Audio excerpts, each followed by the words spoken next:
Toko Purwaning Kandha kanenggih menika gumelaring padukuhan Karang Kadempel ya ing Karang Tumaritis ya ing Klampis Sireng saiki dukuh ingkang kasinungan bumi subur sugih wulu wetu pala gumandul pala kasimpar pala kapendhem yang pala ijo satemah anggesangi jalma sak dusun amonging para Pandhawa ya satriya tuhu bekti marang dharma yakti awangi Kyai Lurah Semar Nayataka Badranaya Dudha Manang Munung ya sang Jurudyah Puru Prasanta ya sang Ismaya senadyan namung derajate ngaceplik nanging menang sirebat sang Pamong Agung Prasasat dewa pengawak manungsa kang umur dewa inggih sinebat pusaka bisa kandha jimat kang bisa ngucap nalika semono nujuri sajuga ing wacinjang Kyai Semar kepareng lenggah ing griya ngajeng datan kantun nalika semono sampun sowan putra ketiga Lurah Naragaring ya Cakrawangsa sinambungan soaning putra panengah nenggih Ki Lurah Petruk Kantong Bolong datan kantun Wuragil Kyai Semar nenggih Ki Lurah Bagong Sang Wawong Agung Dupi Mulat putra ketiga kepareng amedhar pangandikan dadi mangkono pangodas paraning griya ingkang dereng kababaling risan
limut kapyatane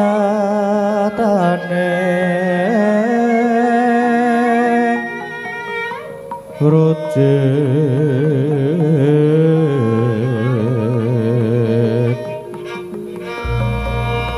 rom-rom mendri yo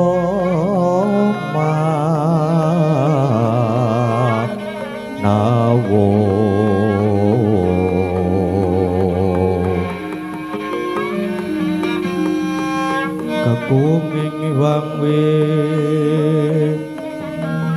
sesa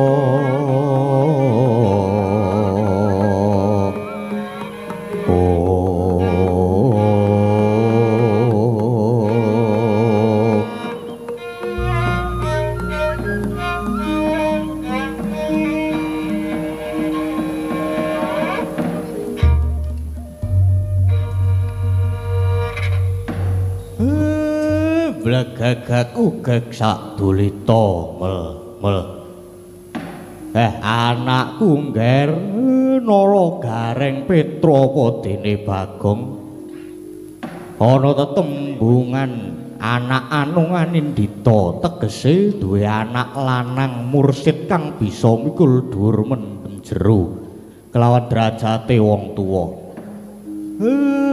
aja mung kandhek ana ing pangucap nanging kababar dadi kasunyatan Dole mestine kowe padha kaget dene kowe kabeh tak klumpukke supaya sowan bapak lan mestine kowe kabeh padha batin ngopo kok Semar saiki kaya ngene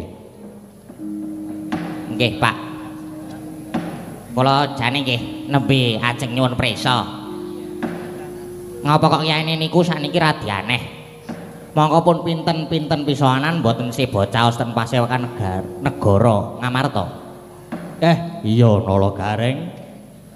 Pancen sawetara ora seba caos. Pak. Kula dhewe niku jane nggih bingung kalih Bapak. Gumun kula kalih Bapak, pinten-pinten dinten niki Bapak niku senengane mung lungguh nang arep omah ngalamun. Jane iki ana apa to, Pak? Enten apa? Mbok bloko mawon to, Pak. Sapa ngerti Petruk iso melu mikir ngenteng-entengi sanggane kiyaine. Iya tak blakake wae. Jan-jane aku ngene iki mung merga aku ki ngimpi. Loh. Mau ngimpi kok dadi pikiran to, Pak? Lah ngimpine menika napa? Lah yo ngimpiku kaya kasunyatan kae. Mongko lehku ngimpi wis wanci bangun para esuk. Tegese wanci puspa tajem utawa kadoro dasih. Kuwi bakal kababar dadi kasunyatan. Dene impenku kuwi kaya-kaya aku numpak prau nedenge ning tengahing segara praune iki jumplang. Aku kegawa kumbak kumbule ngalun gegulungan. Nah iki saka panyakra bawaku sajake aku bakal nampa pacoban. Lan pandugaku ana wong sing ora seneng karo aku sisip sembire aku bakal dikrenah patine Semar Nala Gareng anak-anakku wis ngalela antah Sang Badranaya Kang Raja Tajimancala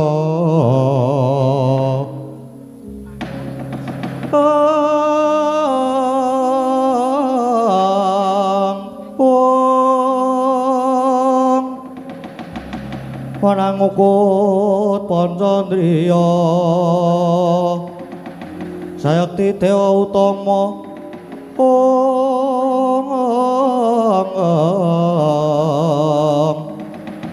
Pamong ingkang para suci dadya hayuning bawana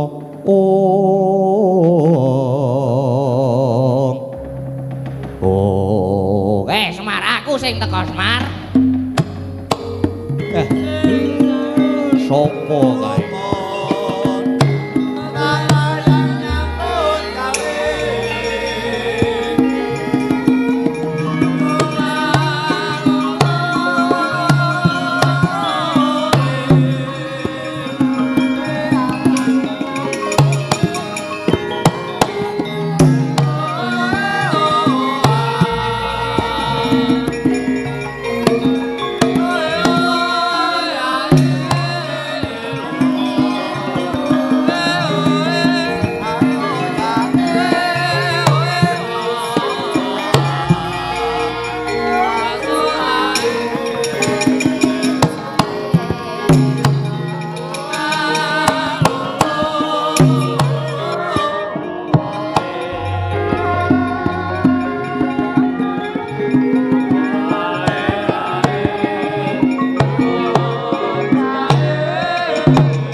ina panalinganira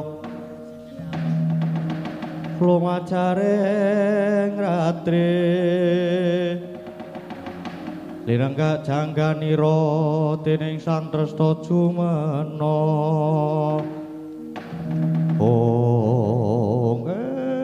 bragagag ugag sadulita mel ngerti-ngerti kok sudungku kerawan piyai loro mangke riyin Begawan Durna Sahargyana Patih Harya Sengkuni sak sampunipun lenggah kandhis keca sarawuh jengandika kula ngaturake pambagya panakrami sami wilujeng rawuh mriki.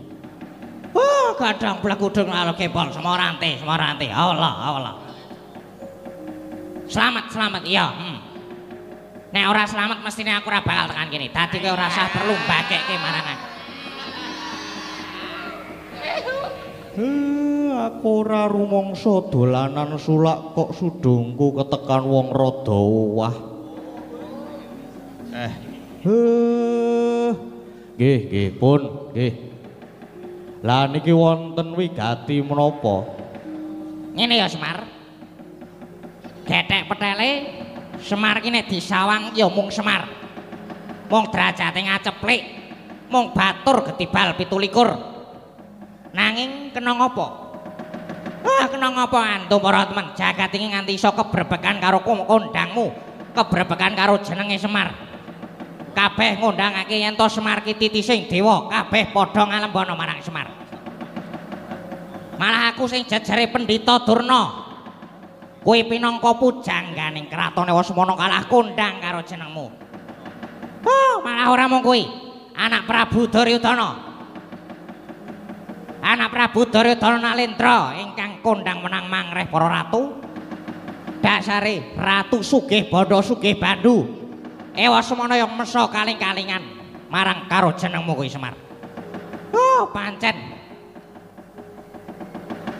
Mula Semar tekaku neng kene iki minangka wakile anak Prabu Duryudana supaya ngelingke marang kowe kudu leren nggonmu ngumbar kemayan, kudu leren nggonmu ngingerke blate para kawula lan Naraprajangane padha kayungyun lan tansah ngalembana marang jenenge Semar.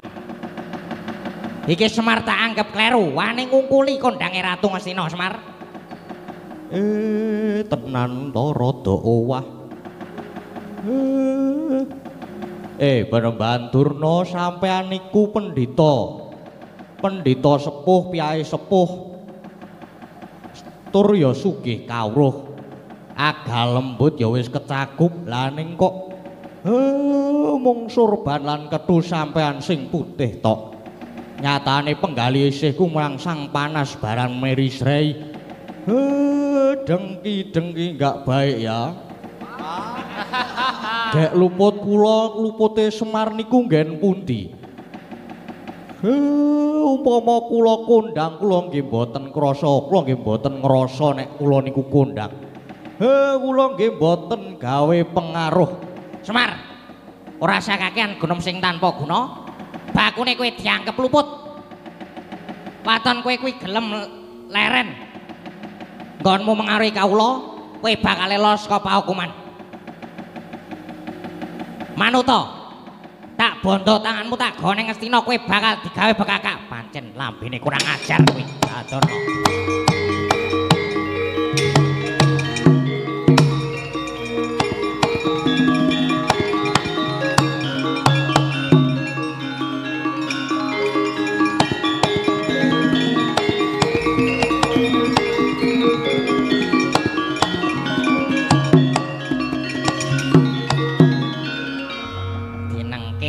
Suwe-suwe gawe kemropok. Nggih, Mbah. Kaya ngendikane bapak mau, sampean iku jare pendhita. Jare pendhita ki ngepen barang sing nyata. Jare pendhita ki dipundi lan ditata, dipundi ilmu batine ditata solah bawane. Ning kok jebul kowe malah ora duwe tataran. Loh, iki ora pangling gareng. Kowe ngopo melu-melu? Ya melu-melu bae kok aku ki anake Semar, Ji. Bapakku arep diajab patine. Anake meneng wae iki anak sing kaya ngopo? Kowe arep ngajab patine bapakku Gareng sing ora trima. Kowe arep ngopo? Nala Gareng. Aku rene nggawa wadya bolos gelar papan. Piye? Aku ki wis apal karo kowe. Neng ndi wae Durna karo Sengkuni mesti nggawa Kurawa. Ayo, kowe gelem bali apa ora? Apa dikira Gareng wedi karo kowe karo Kurawa? Gelem bali apa ora gelem bali tak dublak tuh. Metu jaba Gareng, metu jaba, metu jaba.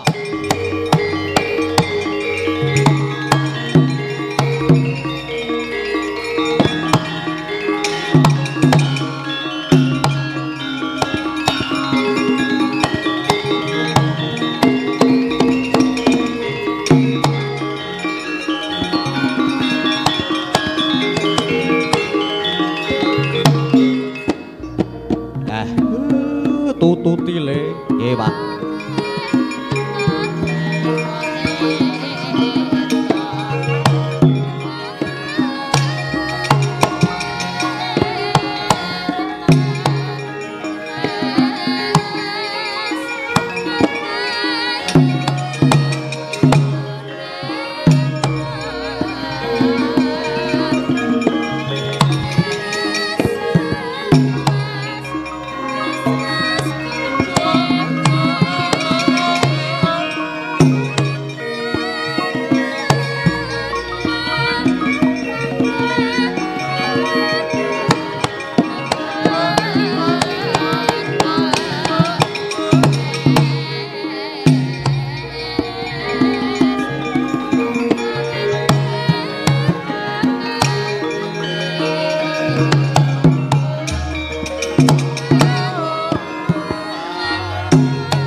Gumulung mangrempak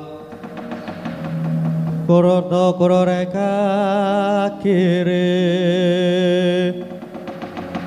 Dalanggono gawe gelar Oh wah gembelo sirahmu leleng pacakmu no kawan Petruk Oh mulane Durna kendel anak jaran tekan gini Sotomo mulane kendel nggo anake ora basa karo aku lho basa ngopo basa ya arep perang kok ndadak basa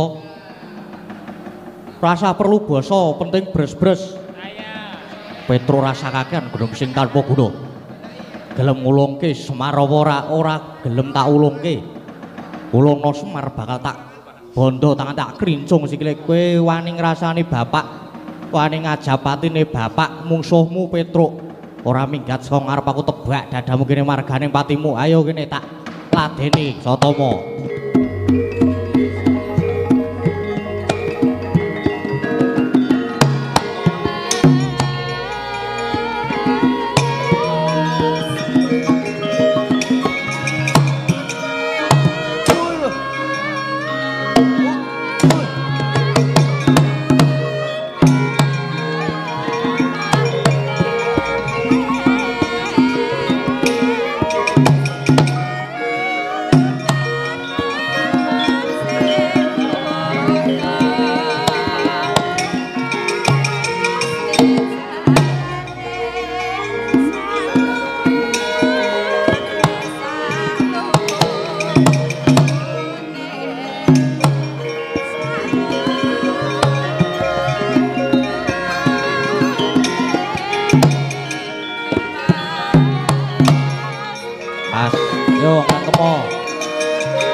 Ambatoy. Woi. Yo sapa meneh major ini.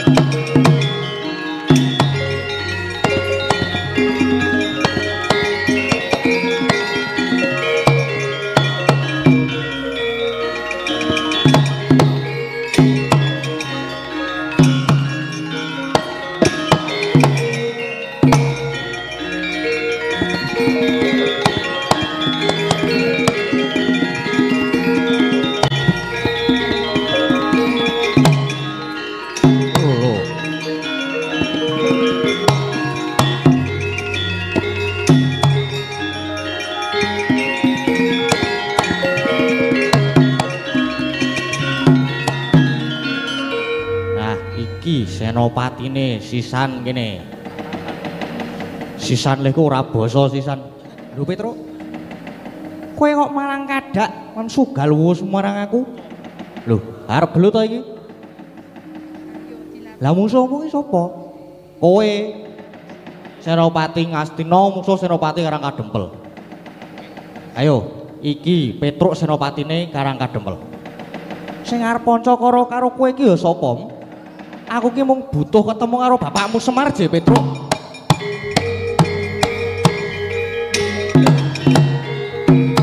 Lho.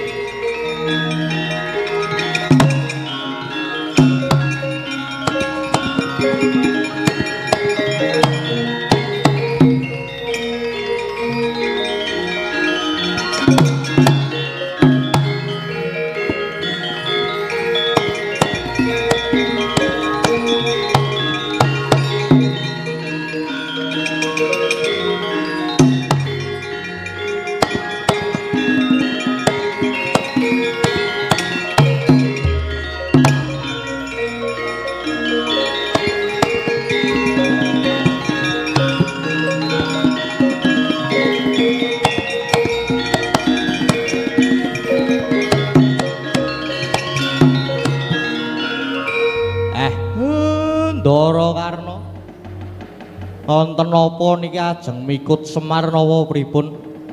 Yo. Pancene aku arep mikut Kakang Semar arep tak gawa ning negara Ngastina. Ning aja Sumelang. Nek ana apa-apa yen nganti Kakang Semar cilik loro gedhe tekaning pati. Karno sing bakal tanggung jawab jera aku mung kepengin nglegani Pendhita Durna. Aku mung arep ngerti wae apa sing dadi karepe Pendhita Durna. Mulane Kakang Semar iki arep tak bondo, tak pasrahke Pendhita Durna. Monggo kepiye sing dadi karepe Manuta ya, Kakang? Manuta tak bondo ya, Kakang. Nggih. Nek niku pancen kersane Ndara Karna waton ndika tanggung jawab. Kula purun mawon pun monggo kula mang bondo mawon. Kula nggih pengen ngerti karepe Pendhita Durna niku kados pundi ya, Kakang Semar?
monggo.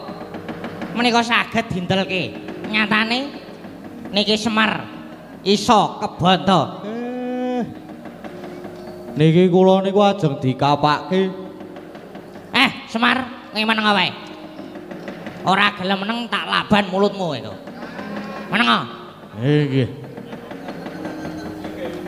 Depate, Pripun Kakang Durna? Semar niki sampun dados banten lajeng. Depate. Semar niki kula lebetke wonten cupu, terus mang buang. Cupu isi Semar mang buang, larung ten segara. Oh nggih ngestaken dawuh Kakang Durna.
Ngarno mawingis-wingis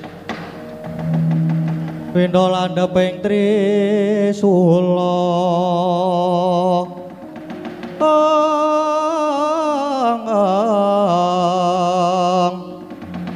Muga markata lir kabaran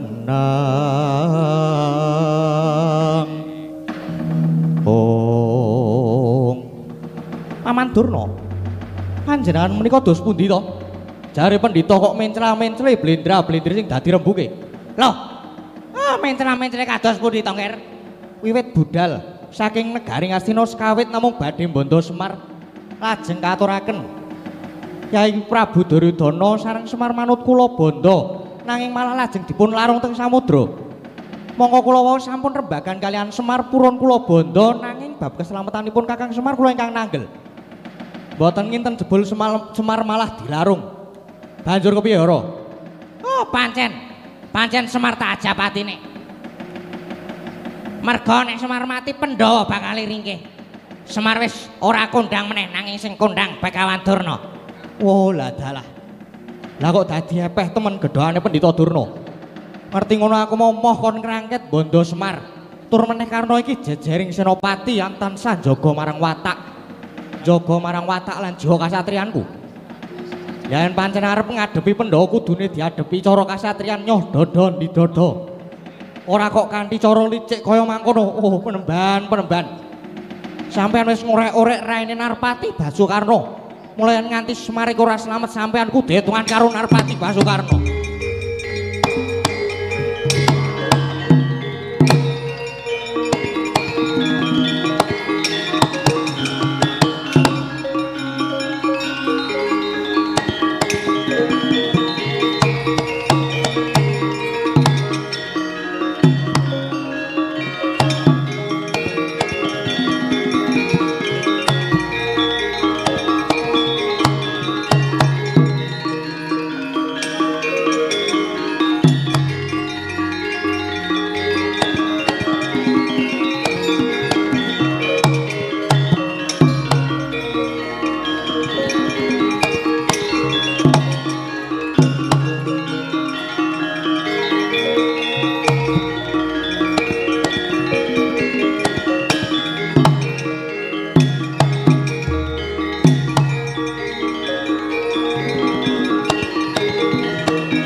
Podara. Bapak niki pripun saniki? Nggih Gus. Wau ngajeng panjenengan pun bondo Bapak ning sampeyan yo saguh nanggung bab keselamatane Bapak. Iya Petro iya. Pokoke kula nggih nuntut tanggung jawab. Nuntut tanggung jawab kalih sampeyan Ndara Karna. Iya iya Punakawan iya. Wis to aja padha tangisan, lan aja sumelang. Karena mesti bakal tanggung jawab. Saumpama bapakmu mati, mengko Karna saguh dadi jole bapakmu. Kuwi lha tenan ora? Nek tenan bapak ben mudhar wae ora apa-apa. Ora masalah aku. Ndara Karna ki lunga kok. Ora ngono kuwi to, Gong. Lho lumae lho bendara anyar to lunga wis ora ngawur to, Gong dadi. Wah. Wis ora sah padha tangisan. Karna saguh tanggung jawab sakwutuhe ya mung gungunku ki ana lelakon kaya mangkene kok Pandhawa lan Kowe Prabu Kresna malah ora ketok. Lah nggih to. Mongko kakekne Semar ya pamomong ing para Pandhawa lho. Wis ayo tak kanthi. Tak kanthi lelakon iki para Pandhawa kudu ngertipun monggo kula tak nenggo ten gising samudra mrika mawon.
Kayon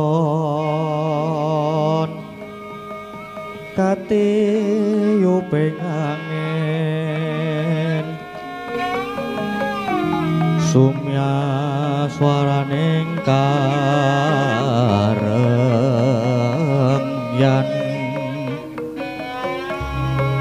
samirana maworiris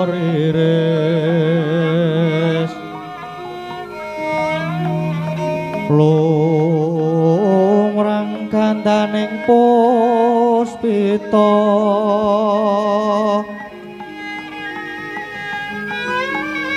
ae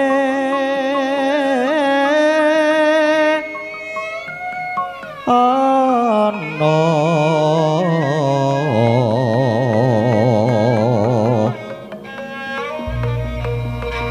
titi sonya madya ratri raras rumedeng akoso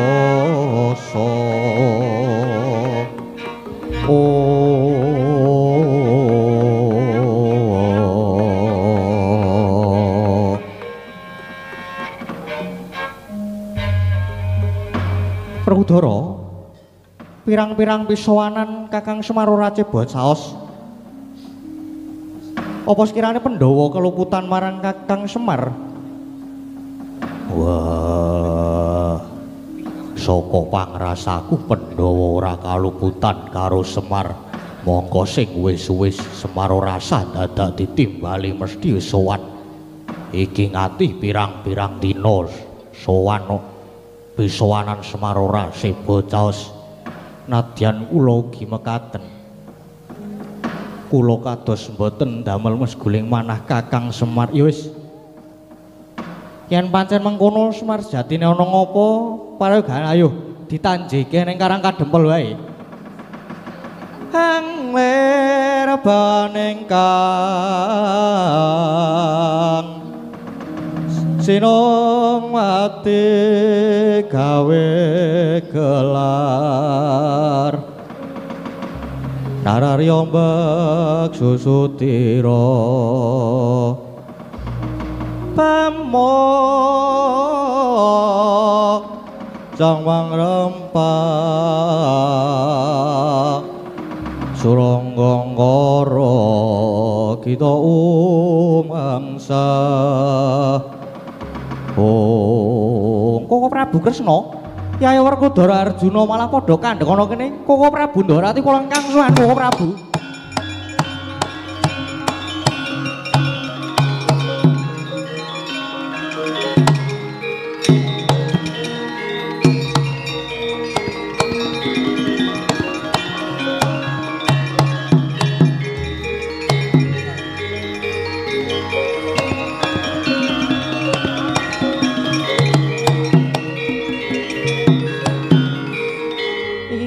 pun Kakang Nyai Karna kok malah ketemono kene mongko sajayana wigati ingkang Nyolowadi. Yai, Koko Prabu. Kedahipun ingkang nyuwun prisa menika Karna. Lho babakan apa Yai? Kula ngertos. Mestinipun Koko Prabu Kresna lan adi-adi kula menika nembe sami raosan ngrembak Kakang Semar. Nggih napa mboten? Lho, kok si Adi iso ngerti? Inggih. Ngertos kemawon. Namung kula menika gumun setahun jembleng sarending kalian kadang para Pandhawa lan Koko Prabu. Ing atas Semar menika momong dhateng para Pandhawa menika bebasan wiwit Jabang ngantos Trapang, wiwit Kuncung ngantos Gelung. Nanging kenging menapa Semar boten sawetawis wekdal, boten sowan. Nanging boten sami nanjaken. Lho mengko dhisik to Yai. Mengko dhisik iki pun Kakang lan adi-adimu lagi arep budal menyang Karang Kadempel. Arep nanjake marang Kakang Semar.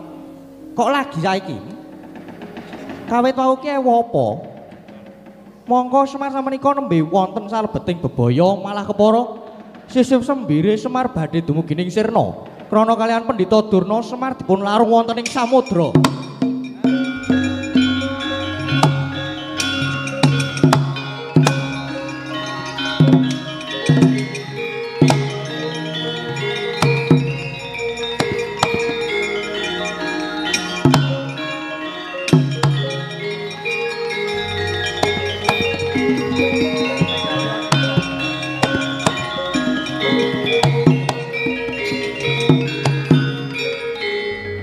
Prabu Dimas Werkudara saha Dimas Arjuna sami kesah sajaipun badhe ngupadi dhateng Kakang Semar. Nanging kok Koko Prabu menika malah namung kendel kemawon. Yo, merga pun Kakang iki saktine gumun marang Yai Karna. Gumun kados pundi? Sing wis-wis Yai Ngawangga kuwi tansah bebarengan kelawan Paman Durna lan Paman Sengkuni nggone ngudi golek ringking Pandhawa. Gedene ngajab sirnaning para Pandhawa kok iki si Adi malah katone mbelani Semar lan para Pandhawa. Mongko Yai Karna kuwi senopatine Yai Duryudana ing Astina. Nganti iki mau Yai Karna mele-melehake marang Kresna, Koko Prabu. Inggih, leres. Kula menika senopatine pun Ngastina nanging nadyan kados pundi Karna menika jejering satriya kados dados kedah saged milah-milahaken. Pramila babakan ngrena pejaipun para Pandhawa kalebet ngajab senanipun Kakang Semar kok mawi nganggo cara culika utawi licik Karna boten sarujuk. Lah yen pancen badhe mejahi Pandhawa inggih kedah mawi cara satriya ingkang merwira nyoh dada di dada. Menika dados kan tetep ngugemi dhateng jiwaning kasatriyan. Oh, adiku Di, nganti semono nggonmu ngugemi marang jiwa kasatriyan ya wis ayo ditungkong nggone padha ngupadi Semar. Koko Prabu.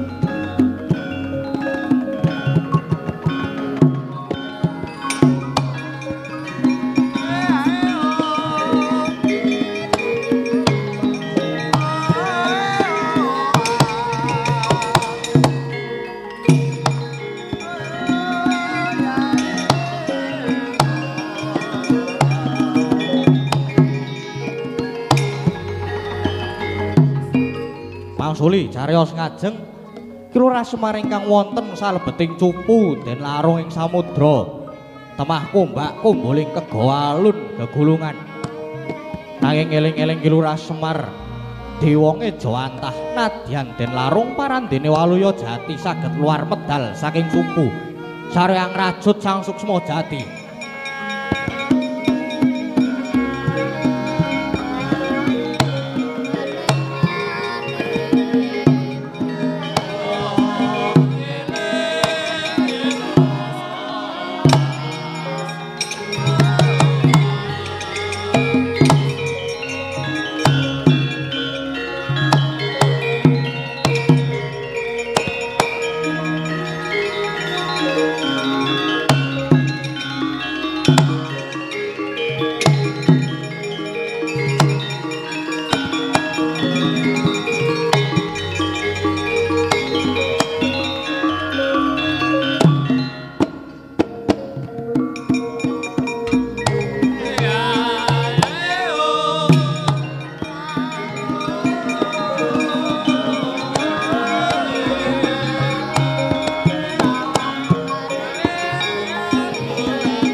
Rahina semubang iwang haruna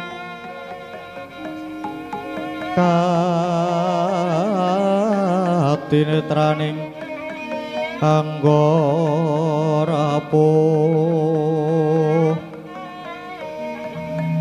sabdaning kukila rengganigara sageter Raga Jati apa to sebabe dene Raga Jati ngracut marang Sukma Jati Sukma Jati aku mung bakal takon marang Sukma Jati dan sekirane wis ora kerasan manggon ning awakku wis ora kerasan bareng karo aku mbok ya wis aku tak mati ana telenging segara iki wae Raga Jati nadyan taun ana windana nganti tekaning abad aku ya Iwang Isma tetep kudu ngomong marang Raga Jati iya kena ngopo Semar ki mung kepengin netepi jejiban dadi pamong agung lah kok dadi cobane abot kaya mangkene mula sampean banjur ndak rajut mung bakal ndak tanting apa sekirane Sukma Jati sih betah momong marang Raga Jati Meraina semubang iwang haruna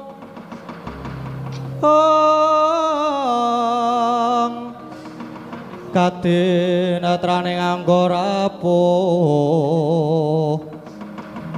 sabdaning kukila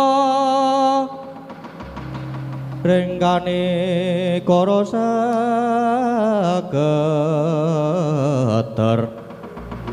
kini tunganing kong leru sing bini panca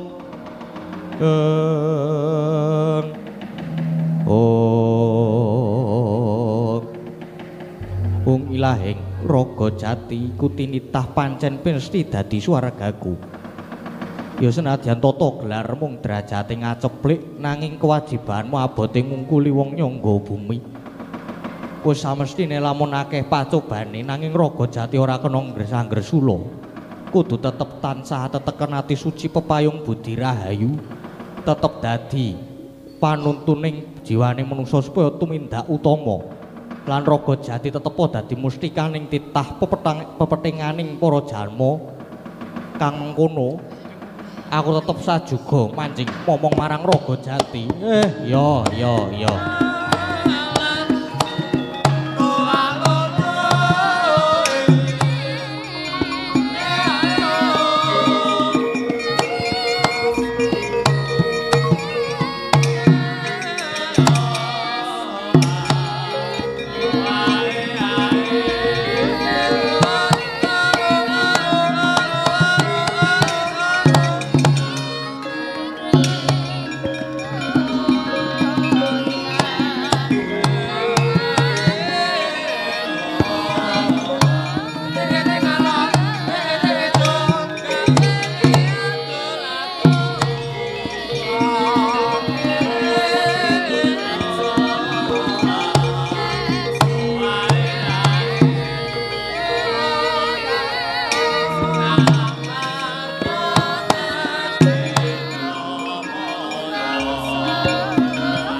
Pura Kawanda ning kene. Nggih, Gus. Nggih, Gus. Nunggu bapak sing dilarung teng segara. Niki nembe nunggu nasibe bapak. Nek pancen pinesti bapak sedo mergo keli ning segara. Nek yen saged layone bapak saged ketemu. Lah niki kok Ndara Werkudara, Ndara Janaka nggih teng mriki. Wah, aku ya goleki bapakmu mergo iki aku mau didhawuhi karo Karna kakangku. Aku ya goleki Kakang Semar Petruk. Lah mau ki do ngopo, Ce? Kok nembe saiki? Bapak suwe ora se bocah iki mestine ya terus ditanjeke. Nah bareng krungu nek bapak dilarung teng segara do bingung. Apa ora? Eling lho Gus, eling. Panjenengan menika dimong kalih bapak wiwit domak isih timur. Ah bener kowe Tru, ning ya ngene, piye Gong? Ngene ya. Bapake dilarung ning segara, mau-maune merga ketekan Durna. Mongko Durna ki gurune Ndara Werkudara, Ndara Janaka. Ning sing kudu dipikir Semar ki le momong Pandhawa ki wit jabang nganti crapang. Dasare labahane bapak ki ya akeh tenan, ndak saiki mung kari abot. Bapak apa gurune? Aku ki percaya sing jeneng murid mesti wae setya bekti karo gurune. Ning apa ya nek pakartine gurune nasar tumindahe kaya ngono kuwi darep ditiru. Apa meneh pendhita kok senengane memateni sepadaning titah. Nek aku nek Bagong lho ya, Truk. Isin aku duwe guru sing kaya ngono kuwi.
Kuwi guru sing patut tak bekteni.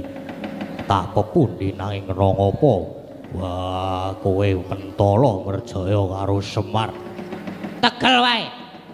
Ora tegel sebab apa? Semar ki mung derajate ngaceplik. Mung punakawan wae nganti kondang ngumandang jenenge. Aku meri.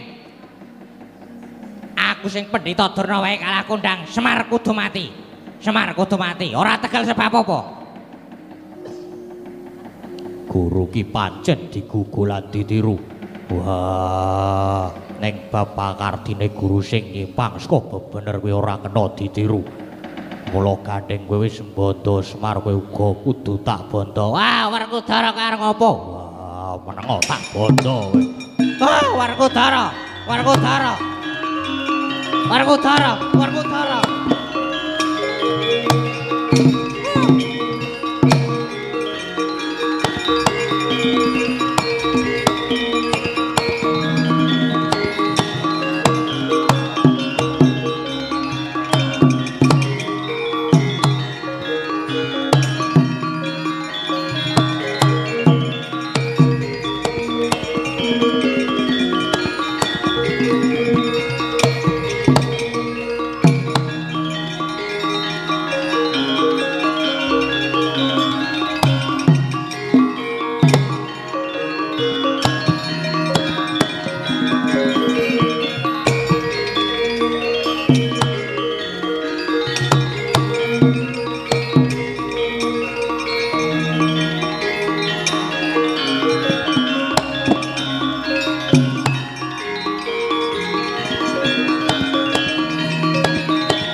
Ndrawati, Ndarakarna. Do tindak pinggir kali niku ajeng sami penging napa pripun? Prabu Kresna kok pengin iki ya ora mungkin to ya, Reng. Wis pripun sinuwun? Kersane pripun? Petruk. Pancene iki mau aku nampa ature Yai Karna ya babakan bapakmu Semar ya Kakang Semar sing dilarung dening Begawan Durna. Mula yen ana luputku sing gedhe pangapuramu nganti kelepian nggonku nggatekke marang Semar. Lah iki to, wong panjenengan niku Titis Wisnu, dasare panjenengan kali Kyaine Semar niku sami-sami dadi pamomong. Ning Semar nandhang Cintraka panjenengan sing jare Titis Wisnu kok nganti boten tanggaping gati. Lah malah Ndarakarna niki wau sing titis nyatane panjenengan diemutke kali Ndarakarna Petruk. Ya senadyan Kresna ki titis Wisnu nanging kepiye wae Kresna isih kesandangan badan wadak. Tegese ora bakal bisa wal saka ina lali salah lan apes nganti peteng jagatku Petruk. Nggih. Saniki kula tak tanglet. Bapak saniki nasibe pripun? Tesih sugeng napa mboten? Wis to. Bapakmu ki persasat dewa pengawak menungso. Anak-anakku aku isih urip dole.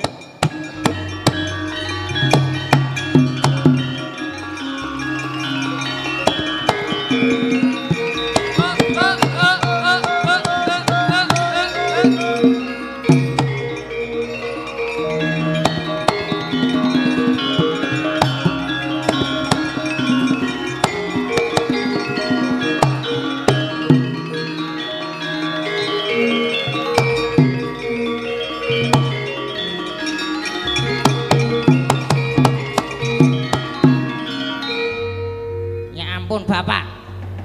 Wah, bapak isih urip. Iya, aku isih urip dole. Wah.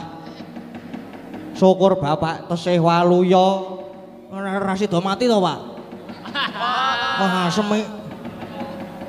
Syukur seketi jumurung dene Kakang Semar isih waluya. Kakang Semar.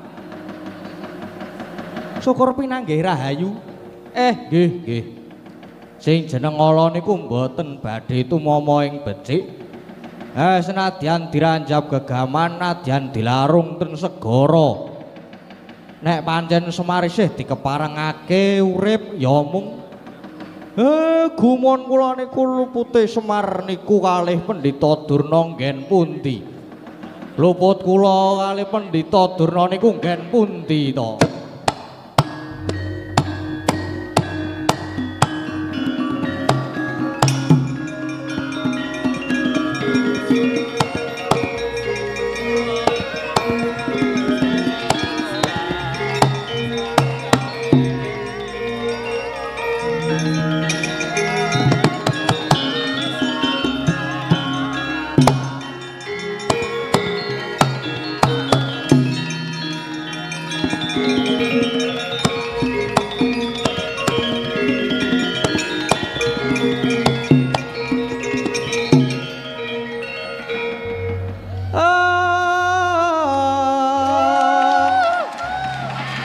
Purana katining carita jenang sela adar kali sasonderan apuranten wonten lepat kawula.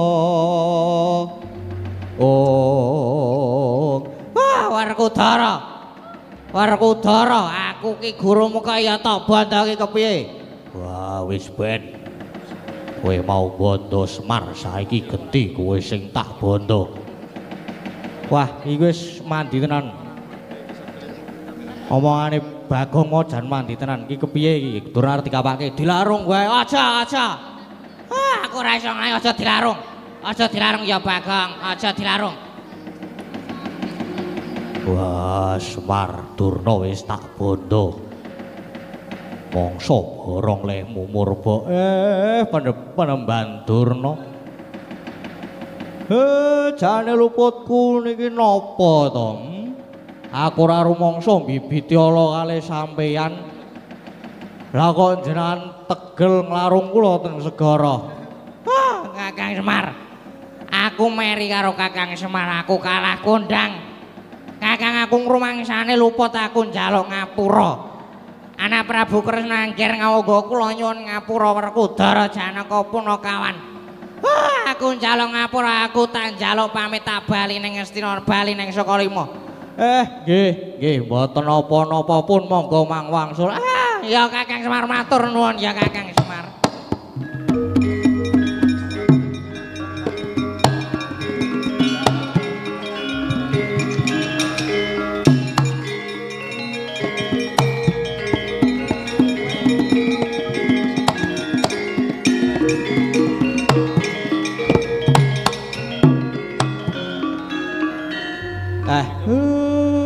Wong luput niku nek wis ngrumangsani lupute, nek wis njaluk ngapura ya kudu diapura, waton aja dibaleni meneh. Mula kabeh lelakon iki kena dienggo kaca benggala supaya urip wonten madya pada niki kebak katentreman. Adoh seka memungsuhan lan tansah dicaketke marang sanak kadang. Sanak roang mitra karuh kersane rumaket leda seduluran. Urip samat sinamat dan daya dinayan bantu binantu. Wong urip ning alam padang niki nek duwe musuh siji niku wis kakehan. Suradira jayaning rat lebur dening pangastuti rahayu rahayu rahayu ndara.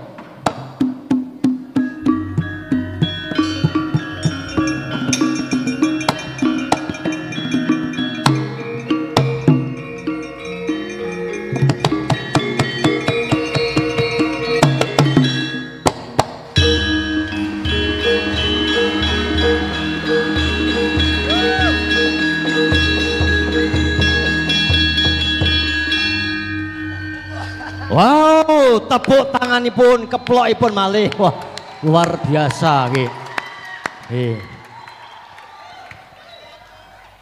Mas Gading Pawukir, lampahipun Semar Bandan.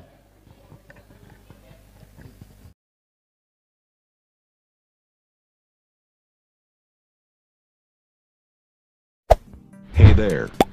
Subscribe to my channel and also press this bell icon.